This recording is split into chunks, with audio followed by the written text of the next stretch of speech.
You think you can spot a toxic person. You think they'll show up angry, loud, aggressive, controlling. Wrong. The most dangerous toxic people don't raise their voice at all. They smile. They sound caring. They ask questions. And that's what makes them terrifying. Because these questions don't sound abusive. They don't sound cruel. They sound reasonable, but they are traps.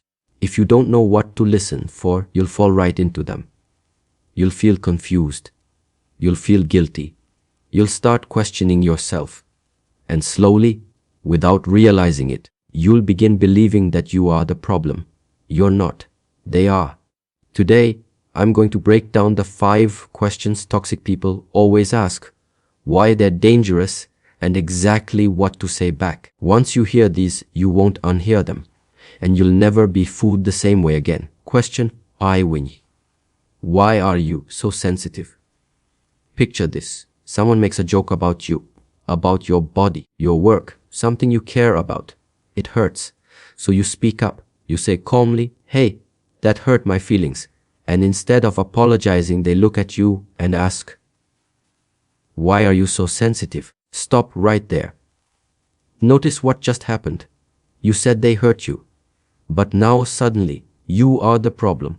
This question is one of the oldest manipulation tricks in the book because it turns a real emotional response into a character flaw. It implies, you're weak, you're dramatic, you're overreacting. And here's why it works so well.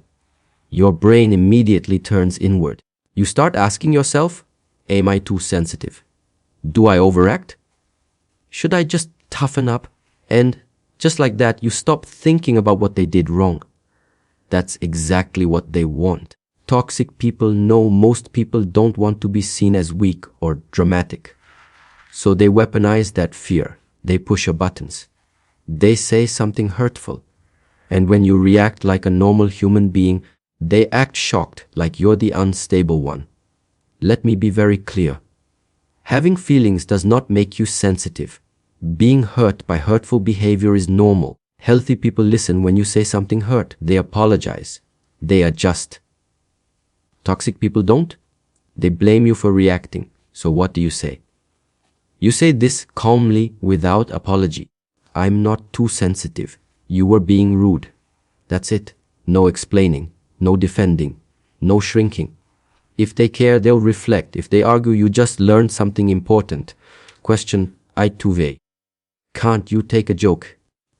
This one is brutal because it traps you. Someone makes fun of you in front of others, mocks something personal, laughs while you're clearly uncomfortable. You ask them to stop, and they say, smiling, can't you take a joke?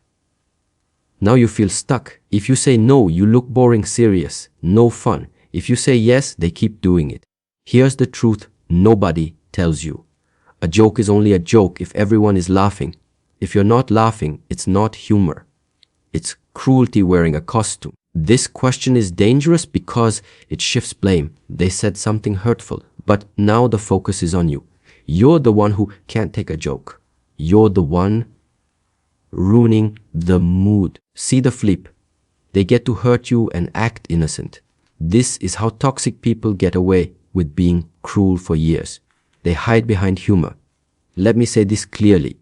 Real friends don't hurt you on purpose and then blame you for being hurt. So what do you say? You say calmly and clearly, jokes are supposed to be funny. That wasn't.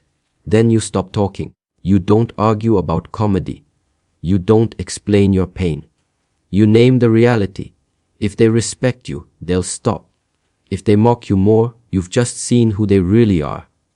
That's not friendship. That's bullying with a smile. Question N3. Why do you always make everything about you? This one cuts deep. Because it attacks your right to exist emotionally. Imagine you've had a bad day. Something scary happened. Something painful. You go to someone you trust. You start explaining. Before you even finish, they interrupt. Why do you always make everything about you? Now pause. You were sharing your feelings. You were asking for support. And suddenly, you're selfish. This is called deflection. It's how toxic people avoid responsibility, empathy, and care. Instead of supporting you, they flip the situation and make you feel guilty for speaking at all. Here's why this is so damaging. It teaches you. Your problems are too much. Your feelings are a burden. You should stay quiet. So you stop talking. You stop sharing. You stop reaching out. And you carry everything alone. That's exactly what they want. Because toxic people don't like when attention isn't on them. They don't like when you need something. But listen carefully. Talking about your feelings is not selfish. Needing support is not selfish. That's what relationships are for. So what do you say? You say, I'm not making it about me. I'm telling you how I feel. No apology, no shrinking. Healthy people want to know how you feel. Toxic people punish you for having feelings. You deserve better than that. Question why fully. 1. Did I ever say that? This one makes people feel insane. Someone promises something or says something hurtful. Later, you bring it up. They look at you confused. When did I ever say that? Now you're stuck because you remember it clearly. But they're acting like it never happened, like you imagined it. This is gaslighting. And it's one of the most dangerous manipulation tactics there is. Because it attacks your sense of reality. If they can make you doubt your memory, they can control everything.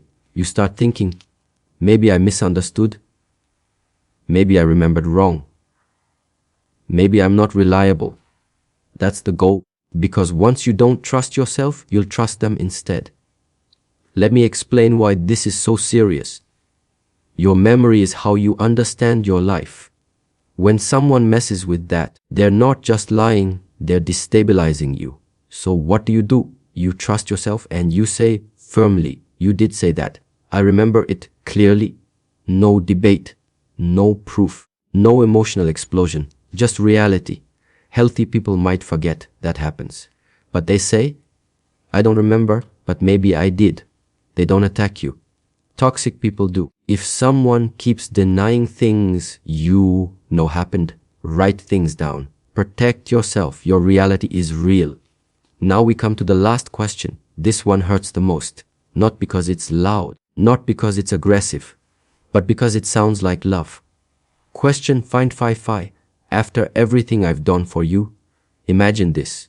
You finally stand up for yourself. You say no, you set a boundary. You call out behavior that crossed the line. And instead of listening, they look at you with wounded eyes and say, after everything I've done for you. That sentence lands like a punch to the chest. Suddenly, you feel guilty, ungrateful, like a bad person. And that's exactly the point. This is manipulation in its cleanest form. Because real kindness does not come with a receipt. Real love does not keep score. When someone truly cares about you, they don't bring up past favors to silence you in the present. They don't use their good deeds as leverage. But toxic people do. They remind you of what they've done, so you'll forget what they're doing now. They want you thinking, I owe them. I can't speak up. I don't have the right to complain. But listen carefully. Doing something kind for you once does not give someone permission to hurt you forever. Helping you does not buy ownership over you. Or support is not a lifetime contract. So what do you say? You say this calmly, firmly, without emotion. I appreciate what you've done. That doesn't mean I can't have boundaries. That's it. You don't argue about the past. You don't defend your gratitude. You draw a line. Healthy people respect boundaries. Toxic people hate them. Because boundaries expose intention. The pattern behind all 5 questions. Now step back for a moment. Look at what all 5 questions have in common. They don't attack you directly. They do something more subtle. They make you doubt your feelings, make you question your memory, make you feel guilty for speaking, make you responsible for their behavior. Each question flips reality. Each one quietly says, this is your fault, and if you don't catch it, you'll spend years trying to fix yourself for problems you didn't create. Here's the difference you need to understand. Healthy people ask questions to understand. Toxic people ask questions to control. Same format, very different intention. How to tell the difference instantly? The next time someone asks you a question, pause. Don't answer immediately. Ask yourself one thing. Is this question trying to understand me or manage me? Does it lead to listening, accountability, change, or does it lead to guilt, confusion, silence? Your body will know before your mind does. That tight feeling in your chest, that sudden urge to explain yourself, that's your signal why you should stop over explaining. One more thing, and this is important. Toxic people thrive on explanations because the more you explain, the more power you give away.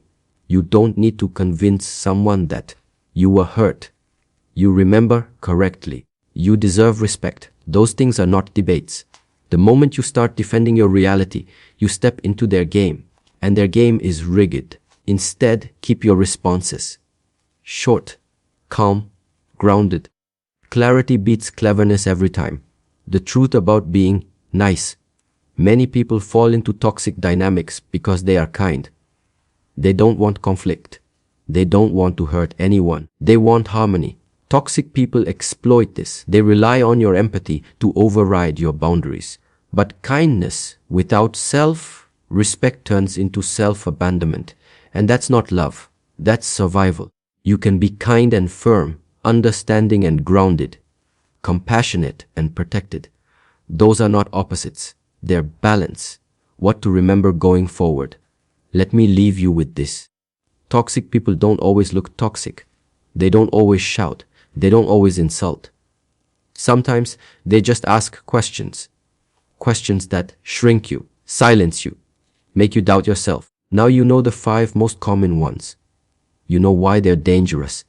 And you know what to say back. So the next time someone asks, "Why are you so sensitive?